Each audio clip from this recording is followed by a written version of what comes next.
Sebuah operasi punya tingkat keberhasilan 90%. Kebanyakan orang akan bilang, ya lakukan saja. Operasi yang sama punya tingkat kematian 10%. Tiba-tiba banyak orang ragu, bahkan menolak. Angkanya sama persis.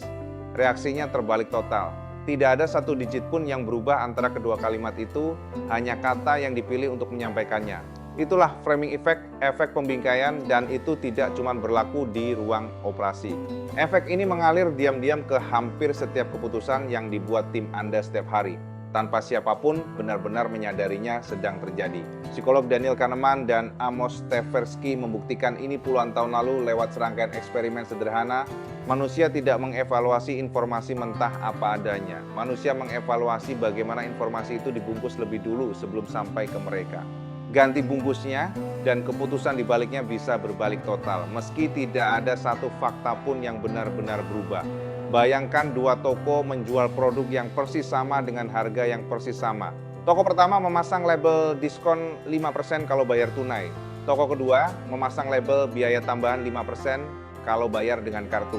Secara matematis, kedua toko itu menawarkan hal yang benar-benar identik. Tapi pembeli merasakan toko pertama sebagai toko yang memberi keuntungan dan toko kedua sebagai toko yang mengenakan hukuman. Perasaan itu murni lahir dari kata-kata yang dipakai, bukan dari angka yang sebenarnya berbeda. Di tempat kerja, ini muncul dengan cara yang nyaris tidak pernah disadari siapapun yang mengalaminya. Sajikan sebuah rencana pemangkasan biaya sebagai upaya menyelamatkan lapangan kerja dan tim mendukung penuh. Sajikan rencana yang sama persis sebagai resiko pemutusan hubungan kerja dan tim yang sama tiba-tiba menolak keras. Tawarkan alat baru dengan klaim tingkat keberhasilan 95% dalam pengujian dan jajaran pimpinan menyetujui anggarannya tanpa banyak tanya. Tawarkan alat yang persis sama dengan klaim tingkat kegagalan 5% dan rapat yang sama berubah penuh kecurigaan, penuh pertanyaan tajam, penuh keraguan. Informasinya identik di kedua kasus itu. Hanya bingkainya yang berpindah. Tapi bingkai itu yang terlihat sepele, ternyata yang menentukan arah keputusan jauh lebih besar dari fakta mentah yang ada di baliknya. Contoh lain yang mungkin lebih dekat dengan pengalaman sehari-hari di kantor, seorang manajer penjualan melaporkan kinerja timnya. Dia bisa mengatakan, kita mencapai 80% dari target bulan ini. Kalimat itu terdengar cukup baik, hampir memuaskan. Tapi kalau dia mengatakan, kita meleset 20% dari target bulan ini, suasana ruangan langsung berubah jadi lebih serius, lebih menuntut penjelasan, meski kedua kalimat itu menggambarkan pencapaian yang benar-benar sama. Ini menjadi berbahaya justru pada titik yang paling halus ketika seorang manajer tanpa sadar membingkai data agar sesuai dengan apa yang sudah dia inginkan untuk disetujui sejak awal. Ini bukan soal berbohong secara sengaja. Ini soal memilih versi kebenaran yang kedengarannya lebih enak didengar, sementara semua orang di ruangan bereaksi terhadap bunyi kalimatnya, bukan terhadap substansi di baliknya. Yang menarik, efek ini bekerja bahkan pada orang-orang yang secara profesional dilatih untuk berpikir kritis dan analitis, termasuk manajer senior dengan pengalaman bertahun-tahun mengambil keputusan besar. Tidak ada level jabatan atau tingkat pendidikan yang membuat seseorang otomatis kebal terhadap efek pembingkaian ini. Yang membedakan bukan seberapa pintar seseorang, tapi seberapa sadar dia terhadap keberadaan bingkai itu sendiri sebelum keputusan diambil. Coba pikirkan kenapa bingkai punya kekuatan sebesar ini atas keputusan manusia. Otak kita ketika dihadapkan pada informasi baru, tidak punya waktu atau energi untuk menghitung ulang setiap detail dari nol setiap kali. Otak mengambil jalan pintas, bersandar pada kesan pertama yang muncul dari cara informasi itu disampaikan. Kata kematian memicu rasa takut secara instan, jauh sebelum otak sempat menghitung bahwa itu cuma 10% dari 100 kemungkinan. Kata bertahan hidup memicu rasa lega secara instan, jauh sebelum otak sempat menghitung bahwa itu artinya masih ada resiko sebesar 10% tersisa di baliknya. Bayangkan, reaksi tubuh Anda sendiri ketika membaca dua kalimat itu tadi. Saat mendengar 90% berhasil, ada rasa tenang yang muncul hampir seketika di dada. Saat mendengar 10% meninggal, ada rasa was-was yang juga muncul hampir seketika, bahkan sebelum Anda sempat berpikir secara sadar bahwa kedua angka itu sebenarnya menggambarkan hal yang persis sama. Reaksi tubuh itu bukan kelemahan pribadi Anda. Itu cara kerja otak manusia pada umumnya. Dan menyadarinya adalah langkah pertama untuk tidak sepenuhnya dikendalikan olehnya, rasa takut dan rasa lega itu muncul lebih cepat dibanding kemampuan otak untuk menghitung logika di baliknya. Itulah sebabnya framing effect bekerja begitu cepat dan begitu kuat, bahkan pada orang yang sadar penuh bahwa dirinya sedang dihadapkan pada trik pembingkaian.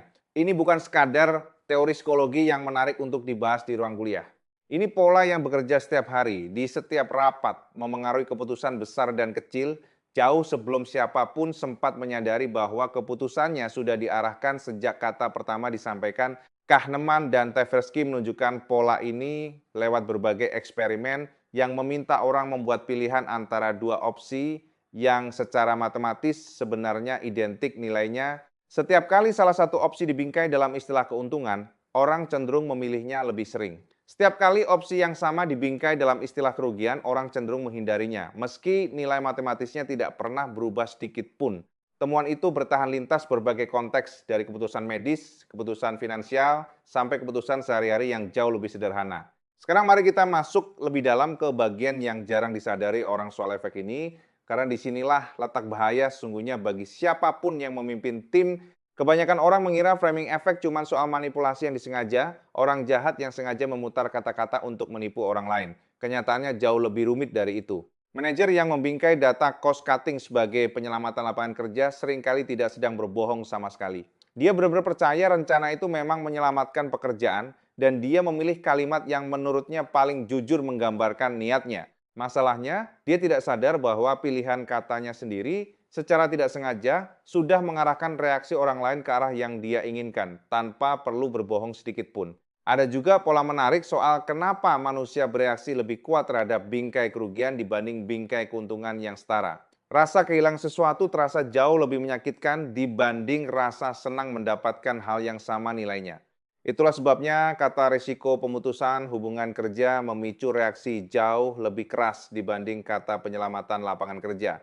Meski keduanya menggambarkan situasi yang identik, otak kita secara alami lebih waspada terhadap ancaman kehilangan dibanding bersemangat terhadap peluang mendapatkan sesuatu yang setara nilainya. Ini yang membuat framing effect begitu licin untuk dikenali, jauh lebih licin dibanding kebohongan biasa. Kebohongan bisa dicek faktanya, dibongkar dengan bukti. Bingkai tidak bisa dibongkar dengan cara yang sama karena faktanya memang benar. Yang perlu dibongkar bukan kebenaran faktanya, tapi arah emosional yang dibawa oleh cara fakta itu disampaikan. Bayangkan skenario ilustratif berikut yang mungkin terasa akrab bagi siapapun yang pernah duduk di rapat anggaran. Seorang manajer proyek ingin timnya menyetujui pemakaian sebuah perangkat lunak baru. Dia bisa mengatakan, perangkat lunak ini berhasil pada 95 dari 100 kasus uji coba. Kalimat itu terdengar meyakinkan, hampir sempurna. Rapat menyetujui anggarannya dengan cepat. Tapi kalau manajer yang sama mengatakan perangkat lunak ini gagal pada 5 dari 100 kasus uji coba, suasana rapat berubah drastis. Tiba-tiba muncul pertanyaan, kasus gagal yang mana, apakah itu berisiko untuk proyek kita, apakah ada rencana cadangan kalau kita termasuk yang 5% itu. Padahal angka 5% dan 95% itu menggambarkan data yang benar-benar sama persis. Ini juga menjelaskan kenapa orang yang sama bisa membuat keputusan berbeda soal isu yang identik hanya karena waktu penyampaiannya berbeda atau orang yang menyampaikannya berbeda gaya bicaranya. Bingkai bukan cuma soal kata mana yang dipilih, tapi juga soal urutan penyampaian, penekanan, intonasi, bahkan ekspresi wajah orang yang menyampaikan data itu. Semua elemen ini, meski terlihat kecil, ikut membentuk bingkai keseluruhan yang akhirnya memengaruhi keputusan orang yang mendengarkannya. Menariknya, semakin besar taruhan sebuah keputusan, semakin besar pula pengaruh bingkai terhadap arah keputusan itu. Untuk keputusan kecil, orang cenderung sedikit lebih kritis, lebih mau menggali detail di balik bingkainya. Tapi untuk keputusan besar, yang justru membutuhkan analisis paling hati-hati, tekanan waktu dan tekanan emosional, sering membuat orang lebih bersandar pada kesan cepat dari bingkai, bukan pada penggalian detail yang seharusnya dilakukan. Menurut saya, inilah bagian paling penting untuk direnungkan setiap manajer yang sering menyajikan data ke tim atau ke atasan. Bingkai bukan cuma alat komunikasi netral. Bingkai adalah keputusan tersembunyi yang dibuat jauh sebelum keputusan resmi diambil di ruang rapat. Setiap kali Anda memilih kata untuk menyampaikan sebuah data, Anda sebenarnya sedang membuat setengah dari keputusan itu sendiri. tanpa perlu satu suara pun ikut voting. Bayangkan skenario lain, sedikit lebih personal. Seorang manajer sumber daya manusia mengumumkan perubahan kebijakan cuti kepada karyawan. Dia bisa mengatakan 90% karyawan tidak akan terdampak perubahan ini. Kalimat itu terdengar menenangkan, seolah kebijakan barunya aman bagi hampir semua orang. Tapi kalau dia mengatakan 10% karyawan akan kehilangan hak cuti yang biasa mereka nikmati, reaksinya berubah jadi kemarahan dan kecemasan, meski jumlah orang yang sebenarnya terdampak sama persis di kedua kalimat itu. Coba perhatikan juga bagaimana media dan iklan memakai prinsip yang sama setiap hari, di luar konteks kantor sekalipun. Produk yang diklaim mengandung 90% bahan alami terdengar jauh lebih menarik dibanding produk yang diklaim mengandung 10% bahan sintetis, meski keduanya bisa saja menggambarkan komposisi yang identik. Kita sudah terbiasa dikelilingi bingkai semacam ini sepanjang hari di luar pekerjaan, sehingga menjadi lebih rentan membawanya masuk secara otomatis ke dalam cara kita menyampaikan data di kantor tanpa pernah benar-benar mempertanyakannya. Ada juga risiko tersembunyi yang muncul ketika bingkai dipakai berulang kali secara konsisten dalam sebuah organisasi. Kalau setiap laporan buruk selalu dibingkai dengan kata-kata yang lebih lembut, lama-lama budaya organisasi kehilangan kemampuan menghadapi kenyataan pahit secara langsung. Orang terbiasa mendengar versi yang enak didengar, sehingga ketika masalah benar-benar besar muncul, tidak ada yang cukup peka untuk menyadarinya lebih awal, karena semua sinyal peringatan selama ini selalu dibungkus dengan bingkai yang terlalu menenangkan. Fenomena ini juga menjelaskan kenapa dua tim yang menerima data identik bisa mengambil kesimpulan yang bertolak belakang, tanpa satupun dari mereka salah membaca angkanya. Satu tim menerima laporan penjualan yang dibingkai sebagai pertumbuhan solid dibanding kuartal sebelumnya. Tim lain menerima laporan yang sama, tapi dibingkai sebagai pertumbuhan yang jauh di bawah target tahunan. Keduanya benar secara faktual. Tapi keduanya akan berjalan keluar rapat dengan mood, semangat, dan bahkan keputusan strategis yang sangat berbeda satu sama lain. Jadi bagaimana caranya melindungi keputusan tim Anda dari kekuatan bingkai yang tersembunyi ini? Solusinya sederhana, meski jarang dipraktikkan secara konsisten. Sebelum sebuah keputusan besar disepakati, minta seseorang, siapapun di ruangan, untuk menyampaikan ulang fakta yang persis sama, tapi dengan bingkai yang berlawanan. Kalau tadi disampaikan sebagai 95% berhasil, minta seseorang menyampaikannya ulang sebagai 5% gagal. Dengarkan kedua versinya secara sadar, bukan cuma versi yang pertama kali disampaikan. Bayangkan Anda menerapkan latihan ini pada keputusan yang akan datang minggu depan. Sebuah proposal yang sedang disiapkan tim Anda untuk disampaikan ke jajaran direksi. Sebelum presentasi itu difinalkan, luangkan 10 menit untuk menuliskan versi bingkai yang berlawanan dari setiap angka utama di dalamnya. Kalau proposal itu menyebut potensi kenaikan pendapatan, tuliskan juga versi potensi kerugian kalau proposal itu tidak dijalankan. Kalau proposal itu menyebut tingkat keberhasilan, tuliskan juga versi tingkat kegagalan yang sepadan. Latihan 10 menit ini bisa mengungkap apakah proposal Anda benar-benar kuat secara substansi atau hanya terlihat kuat karena bingkainya dipilih dengan cermat. Kalau keputusan itu masih terasa benar setelah mendengar bingkai negatifnya, itu pertanda baik keputusan itu memang berdiri di atas substansi yang kuat, bukan cuma di atas kata-kata yang manis. Tapi kalau keputusan itu tiba-tiba terasa jauh, itu tanda bahwa bingkai tadi sudah bekerja lebih keras dibanding fakta yang sesungguhnya dalam mengarahkan keputusan Anda selama ini. Ada juga versi lebih formal dari latihan ini yang bisa diterapkan dalam rapat besar dengan menunjuk satu orang secara khusus sebagai pembingkai ulang.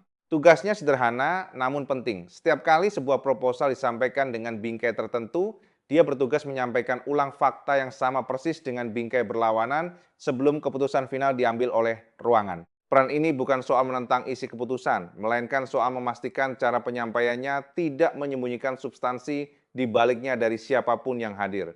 Latihan ini terasa aneh di awal karena kita jarang terbiasa sengaja mendengar versi negatif dari sesuatu yang sudah kita percayai positif, tapi justru karena terasa tidak nyaman itulah latihan ini efektif. Kenyamanan yang berlebihan terhadap satu bingkai saja adalah tanda bahaya, bukan tanda keyakinan yang solid.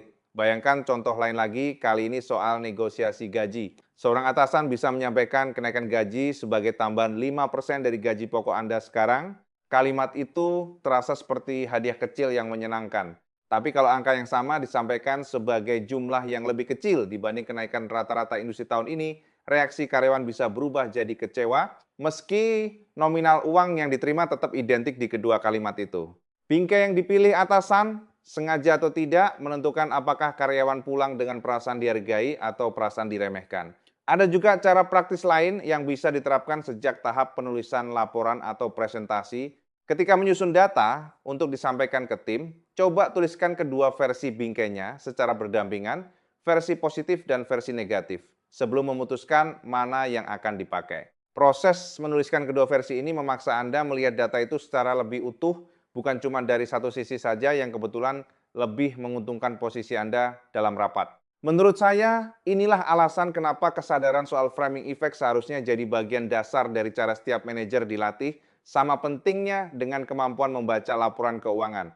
Kemampuan membaca angka saja tidak cukup, kalau cara angka itu dibungkus bisa mengubah kesimpulan akhirnya secara total. Ada juga aspek yang perlu diwaspadai dari sisi orang yang menerima informasi, bukan cuma dari sisi orang yang menyampaikannya.